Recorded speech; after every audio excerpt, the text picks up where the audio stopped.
नमः शिवाय महारुद्राय हर हर महादेव शिव शंभो बाबा धवलेश्वराय वालालिंगाय नमो नमः।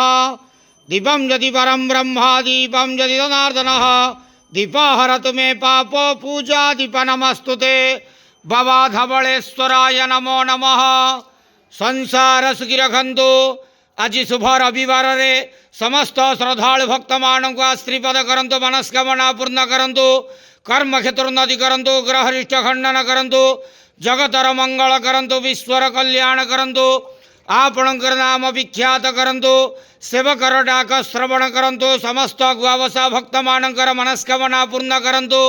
जो जो भक्त माने आपणक पाखरे मानसिक रखिछंती तांका मानसिक पूर्ण करंतु। बाबा धवलेश्वराय नमो नमः। संसार सुखी रखंतु, आनंद गेवार हरि बोलो। आज शुभ रविवार रे समस्त श्रद्धालु भक्त मानक आश्रीपद करंतु, आनंद गेवार हरि बोलो। बाबा धवलेश्वराय नमो नमः।